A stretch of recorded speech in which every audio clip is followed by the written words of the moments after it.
अस्सलाम वालेकुम।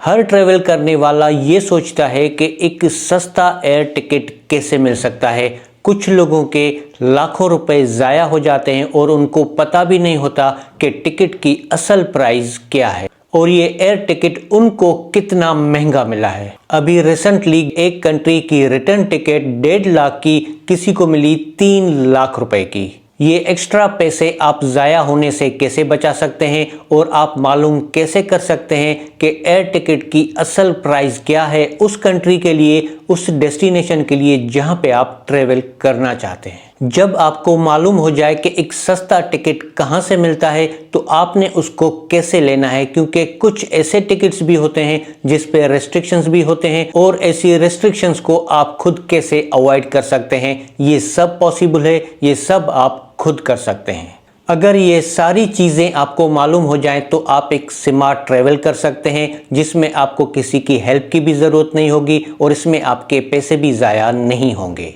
तो ये तमाम डिटेल्स आपको मिल जाएंगी इस वीडियो में। अगर फुल वीडियो देखेंगे तो आपको सब मालूम हो जाएगा कि सस्ते से सस्ता टिकट आप कैसे ले सकते हैं। अगर स्किप करके देखेंगे तो कुछ इन्फॉर्मेशन आपसे मिस हो जाएगी, फिर इस सस्ते ऐप पे भी आपको महंगी टिकट मिल सकती है। वैसे तो काफ़ी ऐसी ऐप्स हैं जहां पे एक सस्ता टिकट मिल जाता है, मगर कुछ लोगों को जब ऐप का नाम पता चलता है तो वो फ़ौरन वहां पे जाके टिकट खरीदने की कोशिश करते हैं। मगर टिकट खरीदने से पहले कुछ इम्पोर्टेंट चीज़ें आपको मालूम होना बहुत ही ज़रूरी है, नहीं तो उस सस्ते ऐप पे भी आपको एक महंगा टिकट मिल सकता है और कुछ केसेस में वहाँ पे रेस्ट्रिक्शंस भी होती हैं। तो सबसे पहले आपने इन पॉइंट्स को अच्छे तरीके से समझना है। जो ऐप मैं यूज़ करता हूँ फ्लाइट बुकिंग के लिए वो भी आपके साथ शेयर करूँगा इसी वीडियो में थोड़ा आगे चल के।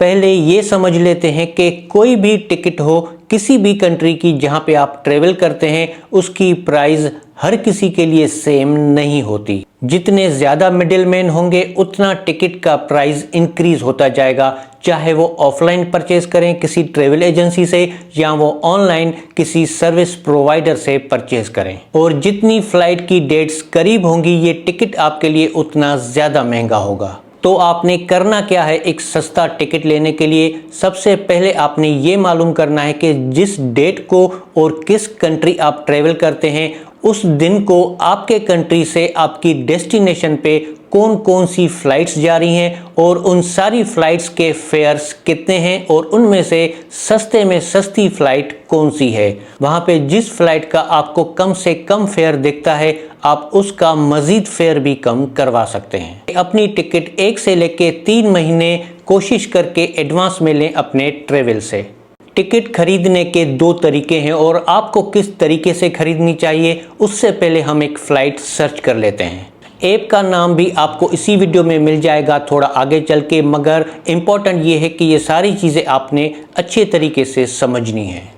आप अपने हिसाब से यहाँ पे डेस्टिनेशन डाल सकते हैं। मैं सर्च कर रहा हूँ कराची से दोहा की रिटर्न फ्लाइट, तो यहाँ पे ये लिस्ट आ चुकी है और यहाँ पे ऑप्शन आ रहा है बेस्ट, चीपेस्ट, फास्टेस्ट। तो मैं यहाँ से सिलेक्ट करूँगा चीपेस्ट, तो चीपेस्ट फ्लाइट्स ऊपर आ जाएंगी। यहाँ पे एक फ़्लाइट है 77,727 की रिटर्न फ़्लाइट दोहा की। तो इस तरीके के काफ़ी ऑप्शंस आपको यहाँ पे मिल जाएंगे। मैं यहाँ से सिलेक्ट करता हूँ शो ऑल। यहाँ पे आप चले जाएं फ़िल्टर पे और मेक श्योर कर लें कि सॉर्ट बाय चीपेस्ट ही है। तो यहाँ पे आपको मल्टीपल ऑप्शंस मिल जाएंगे। कुछ ऑप्शंस में जाने की फ़्लाइट सेम होगी और वापसी में एयरलाइन डिफरेंट होगी, कुछ में जाने की एयरलाइन भी सेम होगी, वापसी की भी सेम होगी, मगर PNR सेम होगा। अभी डेट्स चेंज करके देख लेते हैं। तो यहाँ पे लिस्ट में देखें जो पहली फ़्लाइट है सलाम एयर की, इसकी जाने की भी फ़्लाइट सलाम एयर है और वापसी की एयरलाइन भी सलाम एयर है, मगर इसकी प्राइस जो है वो थोड़ी महंगी हो गई। तो हम जाते हैं पहली वाली फ़्लाइट पे। तो यहाँ पे देखें आपको पूरी डिटेल्स मिल जाएंगी और नीचे आपको प्रोवाइडर्स भी मिल जाएंगे कि आप ब्रावो, flytrip.com से, माई ट्रिप भी है और कीवी भी है। तो ये प्रोवाइडर्स हैं। तो गो टू साइट पे जाके आप प्रोवाइडर की वेबसाइट पे जा सकते हैं और यहाँ पे एयरलाइन का ऑप्शन भी मिल जाता है। एयर टिकट तो आपको जहाँ पे सस्ता मिले आप वहाँ से बाय कर सकते हैं, मगर इस ऐप से बाय करनी है या एयरलाइन की वेबसाइट से बाय करनी है, दोनों में क्या फ़र्क है और आपको कहाँ से बाय करनी चाहिए। अगर आप अपनी एयर टिकट इस ऐप से या इस ऐप में जो प्रोवाइडर्स हैं वहाँ से बाय करते हैं तो आपको तब बाय करनी चाहिए जब आपकी डेट्स जो हैं फ्लाइंग डेट्स वो आपकी कंफर्म हो और आगे चल के आपने डेट्स चेंज नहीं करवानी या आपने टिकट कैंसिल नहीं करवानी। और टिकट बुक करते वक्त आपने पासपोर्ट डिटेल्स, आपका नाम और दीगर डिटेल्स आपने डबल चेक करके फिर डालनी है, क्योंकि इस ऐप पे जो प्रोवाइडर्स हैं उनमें से किसी का ऑफिस ग्रीस में है, किसी का फ्रांस में, किसी का स्विट्जरलैंड में, किसी का किसी और कंट्री में।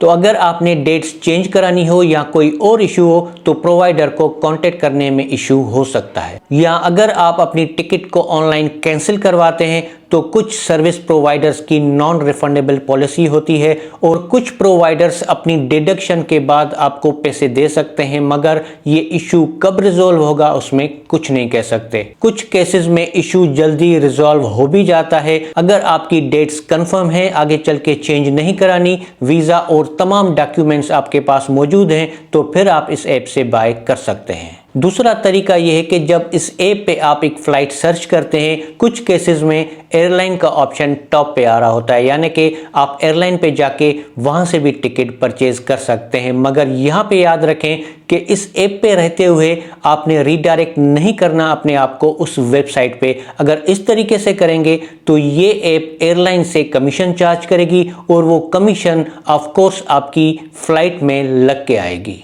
उसका सॉल्यूशन ये है कि उस एयरलाइन को आप गूगल करें और उसकी ऑफिशियल वेबसाइट पे जाएं और वहां पे जाके अपनी फ़्लाइट बुक कर लें। ट्रेवल डेट्स अगर आगे पीछे करके आप चेक करेंगे तो मज़ीद सस्ता टिकट आपको मिल सकता है और वहां पे कैलेंडर में भी आपको प्राइस दिखा रहा होता है कि कौन सी डेट पे कौन सी प्राइस है। ऑनलाइन एयर टिकट बाय करने से पहले ये आप याद कर लें, नोट कर लें कि जब भी आप टिकट बुक करते हैं तो आपके अपने वीज़ा, मास्टर, डेबिट कार्ड या क्रेडिट कार्ड से करें जिस पे आपका नाम लिखा हुआ होना लाजमी है, क्योंकि आजकल कुछ प्रीपेड कार्ड्स भी आते हैं जिस पे नाम नहीं होता।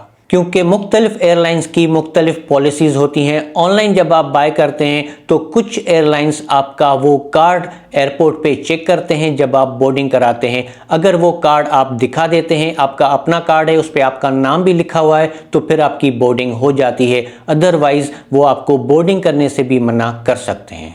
तो ये रिस्ट्रिक्शन आप इस तरीके से अवॉइड कर सकते हैं। अगर आप एयरलाइन की अपनी वेबसाइट से परचेज करते हैं तो आप अपने कार्ड से परचेज करें और उस पर आपका नाम लिखा हुआ होना लाजमी है। अगर आप बिल्कुल नए हैं और फर्स्ट टाइम कार्ड से ट्रांजैक्शन करते हैं तो पहले इस ऐप को अपने भाई या दोस्त की हेल्प लेके भी समझ सकते हैं, क्योंकि फर्स्ट टाइम यूज करने वाले से मिस्टेक हो सकती है। यहाँ पे आपके लिए एक और ऑप्शन भी है। इस फ्लाइट पे आप अपनी फ़्लाइट चेक करें मुख्तलिफ डेट्स में, जिस डेट में आपको सस्ती फ़्लाइट्स मिले, फिर उस लिस्ट में कम से कम फ़्लाइट किस एयरलाइन की है और कौन सी डेट और टाइम पे वो फ़्लाइट डिपार्चर करेगी। फिर वो फ़्लाइट आप ऑफलाइन किसी ट्रेवल एजेंसी से या एयरलाइन से भी परचेज कर सकते हैं। इससे आपको कम से कम ये पता चल जाएगा कि आप जिस डेस्टिनेशन पे ट्रेवल करते हैं उसकी कम से कम कॉस्ट क्या है।